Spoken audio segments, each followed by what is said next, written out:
So why are so many people suddenly talking about creatine? Creatine first hit the market back in 1993. Athletes were already taking it and using it in 1992 in the Barcelona Olympics. And by the mid-1990s, it was literally on the shelves of stores everywhere. It quickly became one of the top sports supplements in the world, and it hasn't gone away. In the late 1990s, Bill Phillips' Body-for-Life program was hugely influential in bringing creatine out of the bodybuilding world and into mainstream fitness. Before Body-for-Life, Phillips had already founded EAS, which was Experimental and Applied Sciences. It was a sports supplement company, and he launched it in the early 1990s, selling a product called Phosphagen, which was the first widely marketed creatine product in the United States. Then came his book, Body-for-Life, in 1999. Wasn't just a workout plan, it was a full lifestyle program, nutrition, supplements, mindset, and creatine was a central part of it. The book sold more than 3 million copies worldwide. It hit #1 on the New York Times bestseller list, and it was tied to the Body-for-Life Transformation Challenge program, which drew thousands of participants every year, men and women, and that visibility was massive. Suddenly, creatine wasn't just for gym rats anymore. It was something that your neighbor, your coworker, or even your 50-year-old dad might be talking about. And by the end of the 1990s, creatine was a $200 million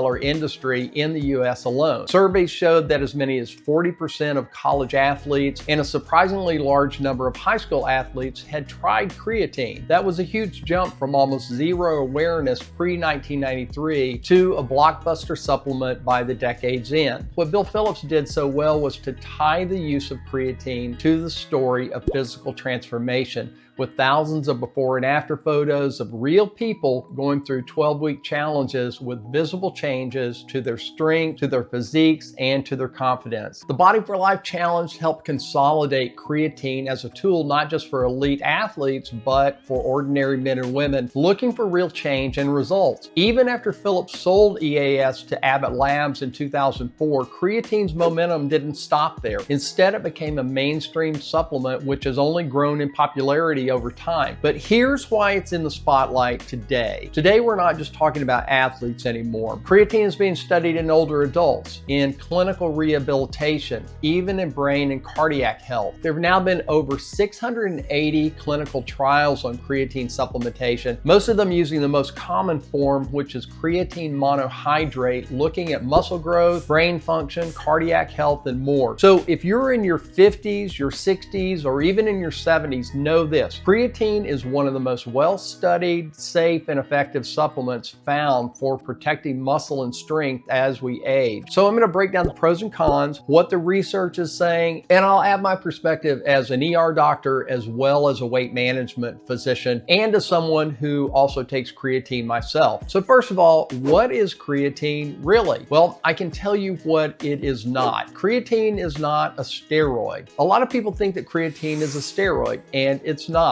Your body actually makes creatine and it stores it in your muscles and in your brain where it helps recycle energy. The form most people take as a supplement is called creatine monohydrate. And so here's the quick science behind it. The cells of your body derive energy from a chemical called ATP, or adenosine triphosphate. It's the battery that powers your cells when you use energy. ATP loses a phosphate group and becomes something called ADP, adenosine diphosphate. And to recharge the battery, ADP has to pick up another phosphate group and turn it back into ATP. It might seem a little complicated, but that's where creatine comes in. Supplemental creatine acts as a fast phosphate donor, helping to recharge that ATP battery so that your muscles and your brain have the energy to perform work. Now, why does that matter as we age? Around the age of 40, most of us begin to lose muscle mass and strength. The medical term for that loss is something called sarcopenia. Some people lose muscle faster, some people lose it slower, but it happens to everyone. That's why when you see Arnold Schwarzenegger, he doesn't look like he did in his bodybuilding days and back in his prime. So left unchecked, muscle loss leads to frailty. It can lead to falls and injury and even loss of independence. But the good news is this: when creatine is combined with resistance training, it helps limit and stave off that decline. Clinical trials into adults from their 50s through their 80s show improvements in lean mass, strength, and function. But here's the catch. Creatine isn't magic. The benefits only happen if you're lifting weights and doing strength training. You can't just take creatine and sit on the couch and expect to maintain your muscle. But what about benefits beyond muscle? Some studies suggest small improvements in memory and processing speed, especially in women and groups with low baseline creatine levels, such as vegans or vegetarians who don't eat red meat or fish. And for cardiac health, there are hopeful things as well. Creatine levels in the heart muscle of patients with heart failure are often lower in these patients, and creatine supplementation appears to improve muscle function and exercise tolerance in these patients, as well as reducing fatigue, which supports their efforts in cardiac rehab. And benefits for the brain: creatine has shown neuroprotective effects, helping energy and metabolism in the brain and possibly providing benefits after traumatic brain injury, as well as supporting memory, processing speed, and attention. There's also early but promising clues that it could help neurologic diseases like Alzheimer's, Parkinson's, and Huntington's disease. Even in mental health, there are hints that creatine may support mood and resilience under stress. This is really promising stuff. The research is still young, but it's exciting to see a supplement that was once just thought of as for bodybuilders only, showing signals of benefit across areas involving aging as well as physical and neurologic health. Now, let's talk about safety. For healthy adults, creatine is considered very safe, but there are things that you need to know. Creatine gets converted by the body into something called creatinine, and it can falsely skew kidney numbers that doctors follow in your lab work, making it appear your kidneys are stressed even if they're not. If your doctor is monitoring lab work for kidney function because you have high blood pressure or diabetes, make sure that they know that you're taking creatine so that they can interpret your lab results with clarity. If you already have kidney disease or you're on multiple medications, talk to your doctor before starting creatine. For most people, creatine side effects are mild and minimal. Sometimes stomach upset if you happen to take too much, or a little water weight gain in your muscles. Rarely some people report cramping, but that's usually combated by keeping yourself optimally hydrated. From my own perspective in the ER, I don't really see creatine emergencies. What I do see is kidney strain in people who are sick or taking multiple medications or who are poorly hydrated. So if you've been experiencing vomiting, diarrhea, or fever, it makes sense to pause creatine supplementation until you're completely better. From the weight management side of things, I've seen patients panic when the scale jumps up a few pounds, and usually that's just water weight and not fat gain. Over time, creatine helps preserve muscle during weight loss, which is exactly what most of us want. I take creatine for the same reason, to maintain my muscle mass and my overall strength, and even to support my bone health as I grow older. So who should consider taking creatine? If you're in your 50s, your 60s, or older, if you're doing weight training and you want to keep your strength and your mobility high, creatine is worth thinking about. It's also worth considering if you're a vegan or a vegetarian and you don't eat much red meat or fish or any at all. And especially if you're trying to lose weight without losing muscle, creatine can be helpful. So here are the key takeaways. Creatine is safe, cheap, and effective for most healthy older adults. It works best when paired with progressive strength training and adequate protein intake. But if you have kidney disease, or even if you're perfectly healthy, it's always smart to check with your doctor first before starting creatine supplementation, or any supplementation for that matter. So is creatine worth it after 50? In my opinion, yes. Research is growing year by year, and we're only beginning to understand the full scope of creatine's potential benefits. Talk to your doctor, let them know which supplements and over-the-counter medications that you're taking so that they can take care of you and they know what's going on. If you want to know more reasons you should consider strength training in your 50s, 60s, 70s, and beyond, watch this video next. As always, thanks for watching, and please share this video with someone you feel would benefit from watching it as well. Be well, and I will see you in the next video.